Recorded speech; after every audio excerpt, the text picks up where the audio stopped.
Olá, amados! Estamos aqui para fazer um resumo. Hoje eu vou fazer um resumo, bem resumo mesmo, do 40º e 41º dia do nosso desafio quaresmal. E vai ser um resumo, bem resumo mesmo, porque hoje eu vou falar de 1 Coríntios, 2 Coríntios, a carta escrita aos Romanos, Efésios e Filipenses. Eu vou falar de 5 cartas aqui nesse resumo. E como eu ainda quero falar dos Atos dos Apóstolos, eu deixei propositalmente os Atos para falar amanhã, porque cada uma dessas cartas tem um trecho ali que envolve a carta dos Atos dos Apóstolos. Então eu deixei para fazer um apanhado geral ali no resumo que eu vou fazer dos Atos dos Apóstolos, e amanhã eu vou fazer um resumo dos Atos Apóstolos, exatamente como eu venho fazendo os resumos anteriores aí.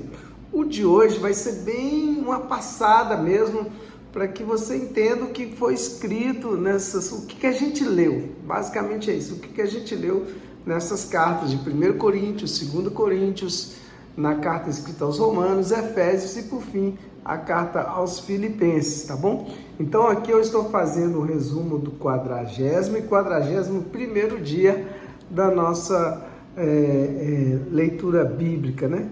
Então, a primeira carta escrita aos Coríntios vai abordar diversas realidades com problemas enfrentados ali naquela igreja de Corinto, né? Paulo escreve para eles e é uma carta com orientação práticas para viver em comunidade. Paulo está falando algo nesse sentido, para que eles vivam em comunidade, mas abordando questões morais,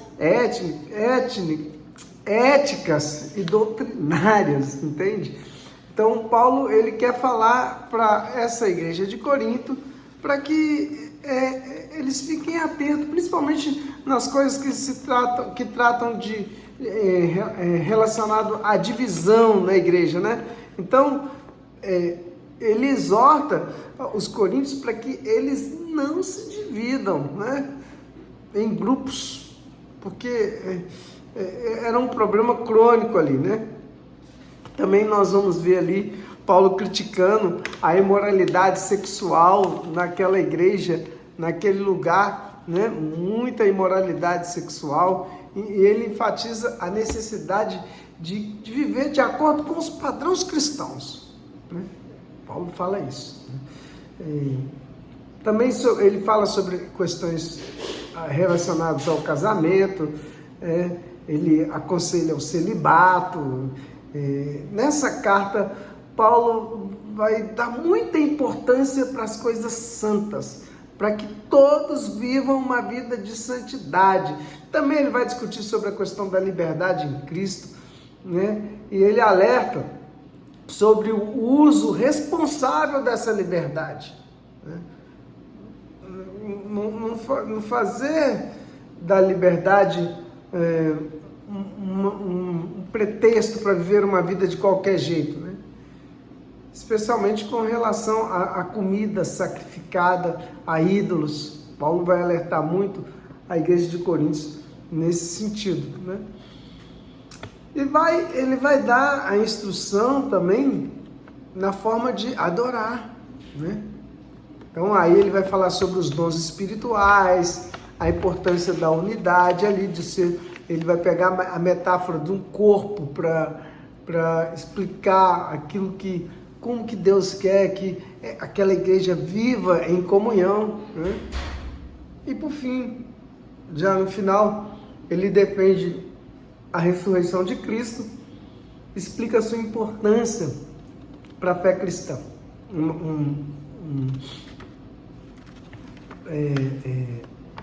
O capítulo 13 de 1 Coríntios, eu costumo dizer que a Bíblia toda está ali, né?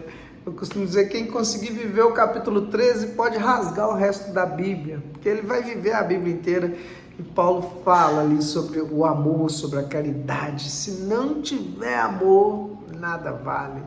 Ele dá muito destaque para isso. Então, uma carta muito importante. E chegamos na segunda carta aos Coríntios, que é um apelo também à unidade, à autenticidade da fé e à generosidade, né? Essa é uma preocupação de Paulo, além do amor. Então, o que ele vai falar aqui? Ele vai defender o apostolado, ele defende a autoridade como apóstolo contra os críticos e falsos mestres que questionavam a sua liderança. Paulo vai defender isso. Ele fala sobre o confronto que recebeu em meio a sofrimentos, encoraja aquela igreja de Coríntios a encontrar a sua força em Cristo, né? E também ele fala sobre a generosidade, coleta. Ele vai incentivar a generosidade ali com relação à coleta para a igreja de Jerusalém, enfatizando a importância da doação. Então, assim, eles ajudam, e Paulo faz uma coleta para levar para a igreja de Jerusalém. Isso tudo está ali nessa segunda carta escrita aos Coríntios. E ele vai falando também, após uma visita dolorosa, o seu desejo de reconciliação com a igreja, e fala sobre a importância do perdão.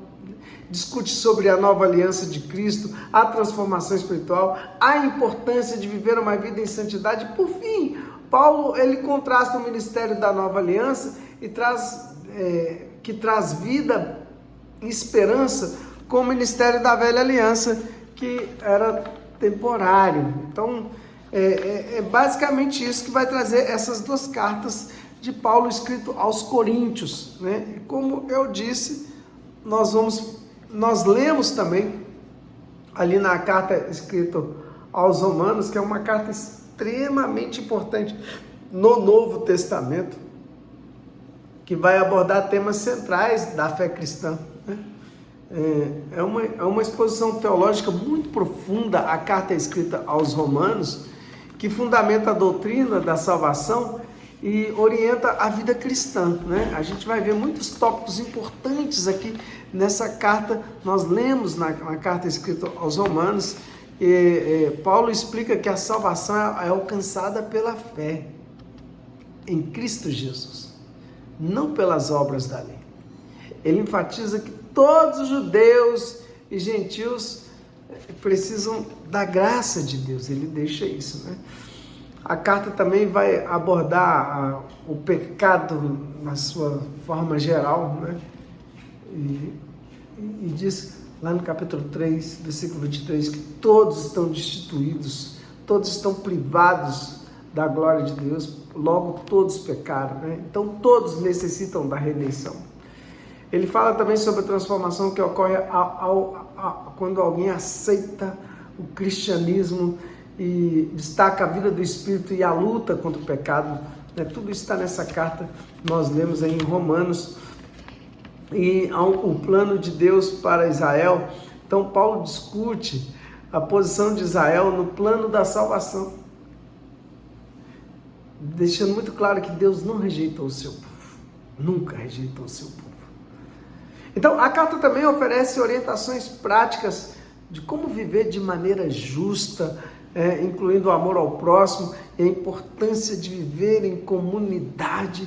Tudo isso nós lemos ali na carta de Romanos, e Paulo vai encorajar, por fim, uma aceitação mútua entre judeus e gentios, né? Promovendo uma unidade aí na diversidade. É basicamente isso que nós lemos na carta escrita aos Romanos. E depois nós lemos a carta escrita aos Efésios, que traz uma reflexão sobre a graça de Deus, a unidade da igreja e a vida cristã na sua prática, né? Então, o que destaca essa carta aos Efésios, logo no início dela, é a nossa identidade com Cristo, né? Nós fomos chamados nele, em Jesus Cristo, antes da fundação do mundo, e nele nós somos redimidos e selados pelo Espírito Santo, né? Também aqui na carta de Efésios ele vai destacar a importância da unidade, independentemente da sua origem, né? Mas somos unidos como igreja, como corpo de Cristo. Ele vai trazer também essa metáfora aí do corpo de Cristo na carta escrita aos Efésios. Enfatiza que a salvação é um dom gratuito de Deus, né? Não é resultado das obras, mas todos são chamados a viver as boas obras. Paulo também fornece instrução sobre o modo de viver de maneira digna a vocação cristã, incluindo a prática da humildade, do amor, do perdão, tudo isso. Ele vai enfatizar aqui nessa carta aos Efésios. Ele aborda também as relações familiares, sociais, oferecendo orientações para os maridos, para as esposas, os filhos, os escravos. Ele vai trazer toda essa realidade ali. Nós lemos isso tudo aí na carta aos Efésios. E a carta conclui com uma exortação a se vestir da armadura de Deus para resistir às tentações e às lutas espirituais, porque a nossa luta não é contra carne e sangue, mas contra os principados, potestades, os males espalhados pelos ares neste mundo tenebroso, esse mundo de trevas, né? E por fim, nós lemos na carta escrita aos Filipenses, né? Paulo, como na carta escrita aos Efésios, na carta escrita aos Filipenses, Paulo estava preso. É uma expressão de gratidão e encorajamento na condição em que Paulo se encontrava quando ele escreve aos Filipenses, né? É uma carta de encorajamento mesmo, enfatizando a alegria, a unidade, a dedicação da fé em Cristo Jesus, né? Então ele enfatiza essa importância da alegria. Paulo traz isso, mesmo em meio às dificuldades, às circunstâncias, realidades que eles estão vivendo. Ele exorta aos Filipenses: alegrai-vos sempre no Senhor. Também aqui ele vai incentivar a unidade, né, destacando a humildade como um valor central. Basta olhar para Cristo como exemplo, né? Paulo fala sobre o modo de viver de maneira digna o Evangelho. E ele reforça que é preciso perseverar na fé e na prática das boas obras, né? Depois ele fala que é necessário confiar em Deus, e ele vai encorajar os filipenses a não se preocupar, mas apresentar suas ansiedades a Deus em oração, prometendo que a paz de Cristo vai guardar os seus corações. O apóstolo Paulo: fica calmo, que a paz de Cristo vai cuidar de tudo, né? A carta expressa a gratidão pelo apoio que ele recebeu financeiramente, né? Paulo tem gratidão pela amizade dos filipenses, ele reconhece a sua parceria no ministério. E por fim, ele incentiva a busca daquilo que é verdadeiro, nobre, aquilo que é justo, né? A viver em conformidade com os ensinamentos que eles receberam. Basicamente, é o que nós lemos nessas 5 cartas que eu trouxe aqui para vocês. Amanhã eu vou vou explanar um pouquinho mais sobre o livro dos Atos dos Apóstolos, né? Que abarca um pouquinho da história de cada uma dessas cartas aí. E aí nós já vamos colocar em dia o nosso resumo. Que Deus abençoe você, a sua vida, e amanhã às 6 horas da manhã estaremos juntos para ler a Sagrada Escritura, a Bíblia inteira, né? Faltam apenas 3, 4 dias. Deus te abençoe.